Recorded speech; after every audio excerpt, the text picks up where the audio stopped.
మధు, ఎలా ఉంది నా డ్రెస్ అంటూ రివ్వుని తూనీగలా లోపలికొచ్చింది రవళి. కుంకుమ రంగు డ్రెస్ మీద అక్కడక్కడా వాలినట్టున్న బంగారు రంగు సీతాకోక చిలుకలు. అసలు పసుపు కుంకుమల కలయికలోనే ఆ అందం ఉంటుందేమో. రెప్ప వేయకుండా అలానే చూస్తున్న మధుమిత మొహం సంతృప్తి కలిగించింది రవళికి. ఇదిగో ఈ పచ్చలహారం చూడు, అతిశయంగా చూపించింది. రవళి మెడలో అతికినట్టుంది సరిగ్గా. డ్రెస్కి కూడా మ్యాచ్ అయింది. చాలా బాగుంది, నీకు బాగా సెట్ అయింది మనస్ఫూర్తిగా చెప్పింది Madhumita. Thank you so much. Dress మా మామయ్య కొన్నాడు, నెక్లెస్ డాడీ చేయించారు, ఇంకా అమ్మమ్మ 2 డ్రెస్సులు కొంది తెలుసా, అవి ఇంకా బాగున్నాయి.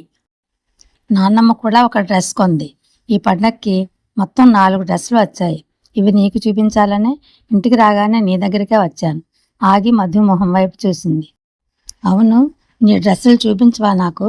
అప్పటి వరకు రవళి చెప్తున్నదంతా నవ్వుతూ వింటున్న మధు మొహం వెలవెలబోయింది. సమాధానం చెప్పలేక మౌనంగా ఉండిపోయింది. అదేంటే మొహం అలా పెట్టావు? పెద్ద పండగ కూడా ఏం కొనలేదా? నువ్వెలా ఊరుకున్నావు? నీ ప్లేస్లో నేనుంటే అలిగి అన్నం మానేసి ఏడ్చి ఎంత గోల చేసేదాన్నో. అలా చేస్తేనే మనం అడిగినవి కొంటారు, రహస్యంగా చెప్పింది రవళి. తాను అలా చేస్తే ఇంట్లో తిట్లు ఎలా ఉంటాయన్నది తెలుసు గనక నోరు మూసుకుని ఊరుకుంది మధు. కాసేపు అమ్మమ్మ వాళ్ళ ఇంటి కబుర్లు విశేషాలన్నీ చెప్పి వెళ్ళిపోయింది రవళి. చదవడానికి తీసిన పుస్తకాలన్నీ పక్కన పడేసింది మధు. మనసంతా చిరాగ్గా విసుగ్గా అయిపోయింది రవళి రాకతో. ధనవంతుల జాబితాకి దగ్గరగా ఉండే రవళికి, మధ్యతరగతి కుటుంబాలకు అట్టడుగున ఉన్న మధుకి స్నేహం కుదరడం విచిత్రమే. కొత్తూరులో ఉన్న ఏకైక ప్రైవేట్ కాలేజీలో ఇంటర్ చదువుతున్నారు ఇద్దరు. చుట్టూ తన స్థాయికి సమానమైన వాళ్ళు చాలామంది ఉన్నా తనకన్నా అన్ని విధాలుగా తక్కువ స్థాయిలో ఉన్న మధుతో స్నేహం కుదుర్చుకుంది రవళి. మధు దగ్గర అయితే తన బ్యాగ్, బట్టలు, నగలు అన్నింటి గురించి ఎంతసేపైనా చెప్పవచ్చు. తను అలా చెప్తున్నప్పుడు మధు కళ్ళు విప్పార్చుకుని వింటుంటే ఇష్టమైన షాప్లో 100 డ్రెస్సులు ఒకేసారి కొన్నంత ఆనందం కలుగుతుంది తనకి. కానీ మధు మనసులో రోజురోజుకి పెరిగిపోతున్న నిస్సహాయత, నిరాశ కనిపించలేదు రవళికి. కనిపించినా పెద్దగా పట్టించుకోదు. అవతల వారి భావాలకి విలువిచ్చే మనిషి కాదు రవళి. ఆ రోజు శుక్రవారం. హేయ్, రేపందరం పండగ డ్రెస్సులు వేసుకుందామా? ఉత్సాహంగా అనౌన్స్ చేసింది Meena. That a good idea. Sankranti సంబరమంతా మన క్లాస్లోనే అయితే. అందరికీ ఓకే కదా? మీనా ప్రతిపాదనను ఆమోదిస్తూ మరోసారి అడిగింది లత. అంతా ఏకగ్రీవంగా సరే అనేశారు. ఏదో పోగొట్టుకున్నట్టు దిగులుగా కాళ్ళేడ్చుకుంటూ వస్తున్న మధువుని చూసి దగ్గరికి వెళ్ళింది సుమతి. ప్రీ ఫైనల్ రిజల్ట్ ఇచ్చారా? అడిగింది సుమతి. ఇచ్చారమ్మా. మంచి గ్రేడ్ రాలేదా? టాపర్ ఎవరు? అడిగింది ఆమె. ఇంకెవరు, రవళినే. టాప్ 5లో కూడా లేను. మధు కళ్ళల్లోకి నీళ్ళు వచ్చేశాయి. పోనీలే, బాగా కష్టపడి ఫైనల్లో మంచి మార్కులు తెచ్చుకుంది గాని ఓదార్చింది కూతుర్ని. అది కాదమ్మా, రేపు శనివారం కదా, అందరం కొత్త డ్రెస్సులు వేసుకునే వెళ్ళాలి. పాతవి వేసుకుంటే నన్ను చూసి నవ్వుతారు. ఈసారి ఏం చెప్పి ఓదార్చాలో తెలియలేదు సుమతికి. మళ్ళీ పండక్కి వాళ్ళందరికన్నా మంచి డ్రెస్ కొంటాను కదమ్మా అంటూ లోపలికి వచ్చాడు ఆమె తండ్రి మోహన్. మళ్ళీ సంవత్సరం నేను ఆ కాలేజీలో ఉండను కదా, ఈ క్షణం గడిచిపోవడానికి ఏదో ఒకటి చెప్పకండి. కోపంగా అరిచేసి బుక్స్ తీసుకుని మేడ మీదకి వెళ్ళింది మధు. కూతురికి బంగారు నగలు ఎలాగో కొనలేను, కనీసం ఈ చిన్న సరదా కూడా తీర్చలేకపోయాను. నిట్టూర్చి ఊరుకున్నాడు మోహన్. నీలాకాశం వంక శూన్యంలోకి చూస్తూ ఉండిపోయింది మధు చాలాసేపు. అమ్మ అన్నింటికీ దేవుడు దేవుడు అంటుంది కానీ దేవుడు అనేవాడు నిజంగా ఉంటే మరీ ఇంత అన్యాయమా? చదువు, అందము, ఆస్తి అన్నీ ఒక్కరికే ఎందుకు ఇస్తాడు? అసలు అదేం సమానత్వం? దాదాపు గంట సేపు అలానే ఉండిపోయింది, చుట్టూ ఉన్న కొండల్ని, వరుస క్రమంలో ఎగురుతున్న పక్షుల్ని చూస్తూ. తల్లిదండ్రుల మీద అనవసరంగా అరిచేసినందుకు బాధపడింది. కష్టపడి చదివిస్తున్నారు, తన కోసం ఎక్కువే కష్టపడుతున్నారు. కానీ తనేం చేసింది? తనను తాను తిట్టుకుంటూ బుక్స్ ఓపెన్ చేసింది మధు.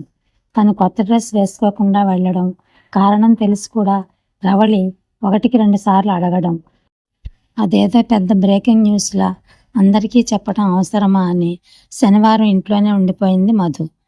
అయినా రవళి ఊరుకోలేదు. సోమవారం ఉదయం నుండి సాయంత్రం వరకు డ్రెస్ గురించి, మధు గురించి కామెంట్ చేస్తూనే ఉంది. మధు మరింత కుచించుకుపోయింది ఆత్మన్యూన్యతతో. ఆ సంవత్సరం అంతా అలానే గడిచిపోయింది.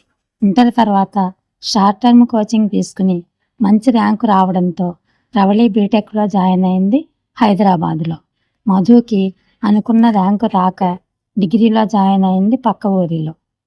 అలా అయినా కూడా రవళి పూర్తిగా వదలలేదు మధుని. హైదరాబాద్ విషయాలు, కాలేజీ, ఫ్రెండ్స్, జాబ్ ఆఫర్స్ గురించి సెలవులకు వచ్చినప్పుడల్లా మధు తలంతా నింపేస్తూ ఉండేది. రవళి పైన అసూయ అలా అలా పెరిగిపోతోంది తనకు తెలియకుండానే మధులో. ఆ అసూయ తన ఆనందాన్ని, ఆత్మవిశ్వాసాన్ని హరించేస్తోంది. అప్పటికీ అలా ఆలోచించకూడదని ఆమె తల్లి సుమతి చాలాసార్లు చెప్పింది. కొన్ని ప్రశ్నలకు కాలమే సమాధానం చెప్తుందన్నట్లు ఇంజనీరింగ్ ఫైనల్ ఇయర్లో మంచి సంబంధం వచ్చిందని పెళ్లి చేసేయడంతో మ్యారీడ్ లైఫ్లో పడి బిజీ అయిపోయింది రవళి. ఇంతకు ముందులా గంటలు గంటలు మధు ఇంటికి వెళ్ళడం కుదరటం లేదు రవళికి. అజయ్, అతని జాబ్, వాళ్ళ ఆస్తులు, పెళ్లి ధూమ్ధామ్గా జరగడం అన్నీ వరుసపెట్టి చెప్పేయాలని ఎన్నిసార్లు ఫోన్ చేసినా మధు తీయలేదు. అవన్నీ విని తనలోని అసూయకి మరింత ఆద్యం పోసుకోవడం ఎందుకు అనుకుంది మధు. రవళి సంభ్రమంగా వినిపించిన గొంతుకి ఉలిక్కిపడి తల తిప్పి చూసింది రవళి.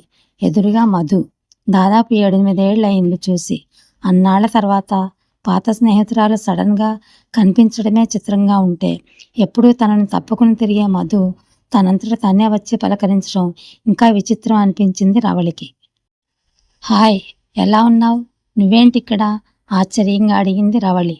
అది అజయ్ వాళ్ళ కంపెనీ ఇస్తున్న ట్రీట్. అక్కడికి తనేలా? మధు సమాధానం చెప్పేలోగా వచ్చాడు అజయ్. ఇంట్రడ్యూస్ చేయలేదు కదా, నా వైఫ్ రవళి, పరిచయం చేశాడు మధుకి.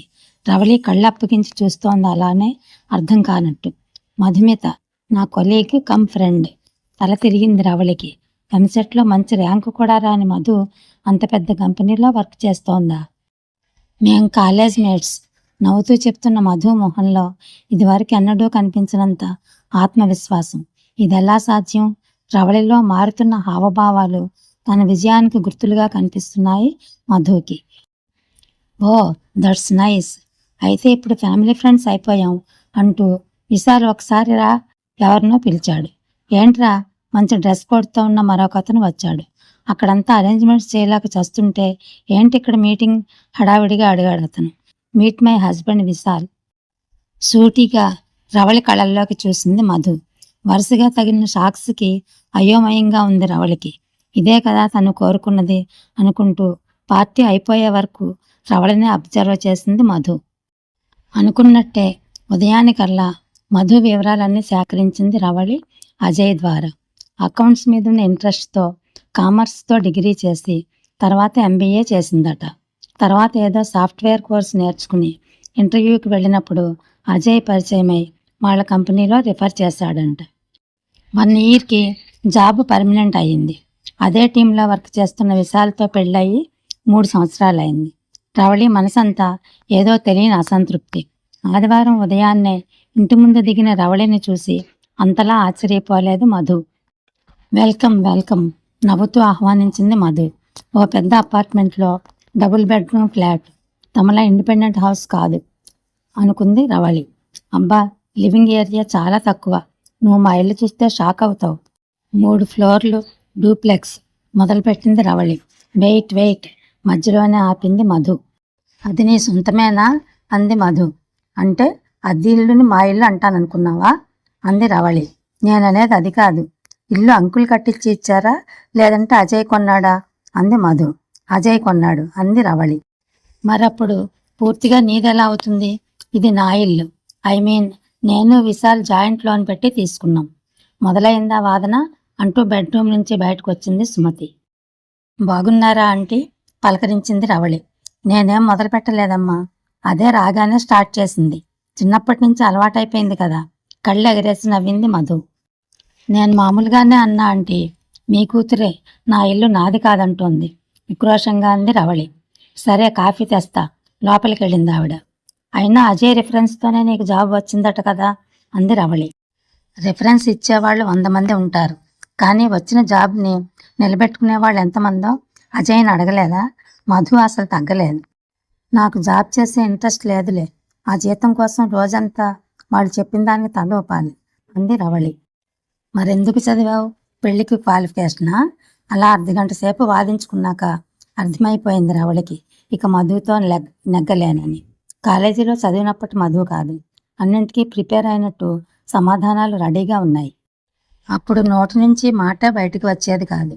ఏదైతేనేం ఇంకా రవళికి మధు ఇంటికి రావాల్సిన అవసరం, వచ్చే ఓపిక రెండూ లేవు.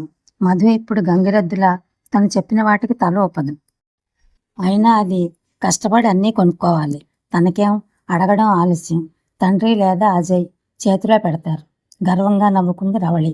కాసేపు అయ్యాక అజయ్ రావడంతో బయలుదేరింది. Thank you so much Ravali, మనస్ఫూర్తిగా చెప్పింది మధు. పిలవకపోయినా మీ ఇంటికి వచ్చినందుక అంది రవళి. కాదు, నువ్వు ప్రతిసారి నన్ను, మా కుటుంబ స్థాయిని నీతో పోల్చి తక్కువ చేసినందుకే నాలో అసూయ పెరిగింది. ఏదో చేయాలన్న కోపం, కసి ఎక్కువయ్యాయి. లేకుంటే యావరేజ్ స్టూడెంట్లా ఉన్న నేను ఇంత సాధించగలిగేదాన్నా అంది మధు. అసూయతో సాధించావా అంది రవళి. అవును, మా అమ్మా నాన్నల కన్నా నీ మాటలే నన్ను ఎక్కువ ప్రోత్సహించాయి. నిన్ను తలుచుకున్నప్పుడల్లా రెట్టింపు కష్టపడ్డాను అంది మధు. రవళి మైండ్ బ్లాంక్ అయింది. అసూయతో ఇంత చేసిందా అనుకుని మరేం మాట్లాడకుండా కారెక్కింది. ఇంకా చాలు మధు అంది సుమతి. ఈ అసూయ, ఈర్ష్య మనిషిని పతనం చేస్తాయి. తనేదో చేసింది, నువ్వు రిటర్న్ చేసేశావు, ఇంక వదిలేయి హెచ్చరించింది ఆమె. తను జాబ్ చేయడం లేదని, సంపాదన లేదని తక్కువ చేయకు అంది. లేదమ్మా, ప్రశాంతంగా నవ్వింది మధుమిత.